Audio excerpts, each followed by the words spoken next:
When Lyme disease hits, it hits hard and fast. Our next guest went from running 5 miles a day to being crippled and then fighting for her health. Her experiences led her to write the suspense novel Over the Edge. Brandilyn Collins joins me now. Welcome to the show, Brandilyn. Thanks for having me. All right, you fought Lyme disease. Is that what inspired you to write this book? Oh, you bet. I know the nightmare of Lyme, can you say? Yes. You mentioned that I ran 5 miles a day. It hit me hard and fast, and when it hit me, I got a little bit of weakness in my legs, thought, oh, I'm getting the flu or something like that.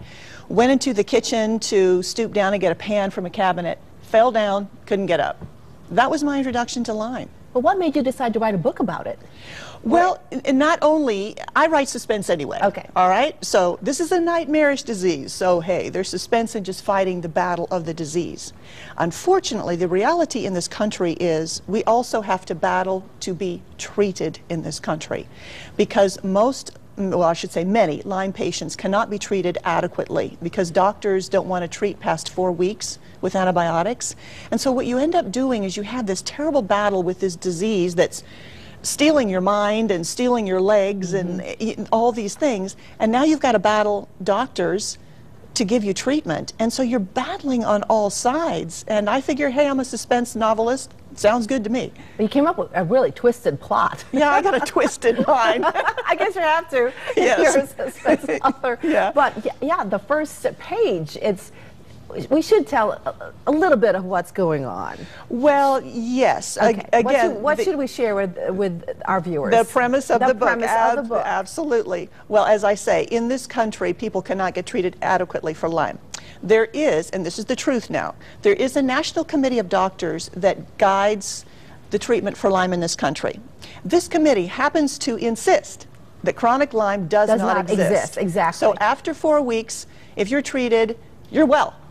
You're well, no matter how you feel. That's right, they don't go any further. That's right, that's what they want. So, in my book, now jumping from fact to fiction, in my book, my main character is the wife of the chairman of this committee.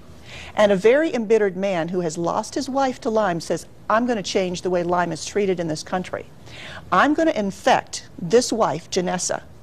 And he does. He infects her with Lyme, and then he states his demand, you force your husband to change your public stance on Lyme disease, or I'm coming after to infect your 9-year-old daughter next, and I will get to her. But of course, Janessa quickly gets so sick she can hardly move or think, and her husband refuses to believe she has Lyme at all. Well, she had this perfect life, or what it seemed to be a perfect life. Perfect life, supposedly. Exactly, but as soon as she got sick, that all changed. Everything changes. So she's battling her own body and her illness, she's battling the medical community, she's battling her husband, she's battling a stalker who wants to get to her 9-year-old daughter. Exactly, and the whole story, I mean, I hurried to read this book because I wanted to know who it was that was stalking her, and that was a great little reveal at the end of the book. Oh, thank you, thank you. This is my 22nd book, and my trademark is called Seatbelt Suspense, and it is about fast-paced suspense and also twists. So you're always going to find twists in my books. Oh, the character, her husband's character is... Don't you just want to smack him? Yeah, absolutely. He was just terrible. Yeah, yeah. He was fun. He was fun to write because he was so awful. Exactly. Yeah. Oh my goodness. All right. You experienced Lyme disease, but I can tell you, as I was reading this book, I reported so many of what you were writing, so many things that you were writing about in the book. I reported on those public hearings that Richard Blumenthal, who was then the Attorney General, presided over here in Connecticut, over those guidelines, that were issued by this committee. That's right, and that still stand, unfortunately, have not been changed to this day. Exactly, and I also did stories on the fact that Connecticut just passed the law that would allow doctors 2 years ago to treat patients without any repercussions. And you know, that's only one of 4 states. I know. And can you imagine, ground zero state for Lyme, Connecticut, and it took them to 2009 to pass this bill? Yes, I know, and a lot of people fought for it. Yeah. And the 2 Connecticut legislators who really fought for it, as you said in the book, had it in their family. And that's right. That was what prompted them to... Exactly, which is sort of the premise of my book. These docs that say it doesn't last more than 4 weeks, you think, they need to see this up close and personal. You need to get out of your laboratories, docs, and get down in the trenches with the patients. And the good thing is that May is Lyme Awareness Disease Month. Right, Yeah. exactly, Awareness Yeah. Month, and this is a great time to release the book. Is this why you decided to do it It this time? very definitely is. I wanted to release it in May for Lyme Awareness Month, yes.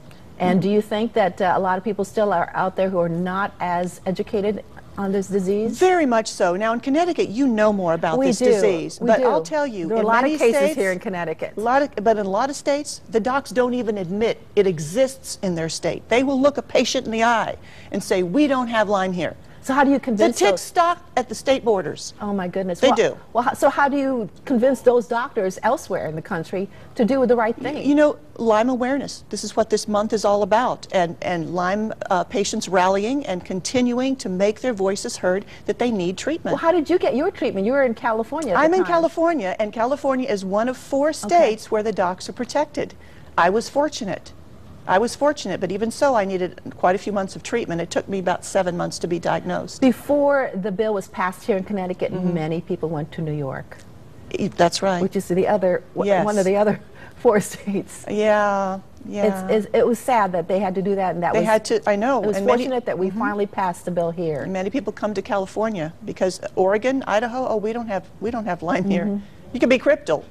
Oh, we don't have Lyme here. And so how's your health Sad. now? Well, my health is good. My health is good. I've beat those buggers back. Good. I'm good. I'm good.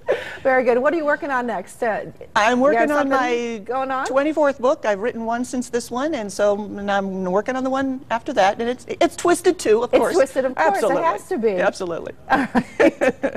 For people who want to get the book, where can they get the book? Come to my website. It's simply my name, BrandilynCollins.com, BRANDILYN, Collins.com. And also I have more information about Lyme disease also. Oh, that's great. Yeah. Well, we appreciate it. Again, the book is Over the Edge, and you will really, I really enjoyed reading this book.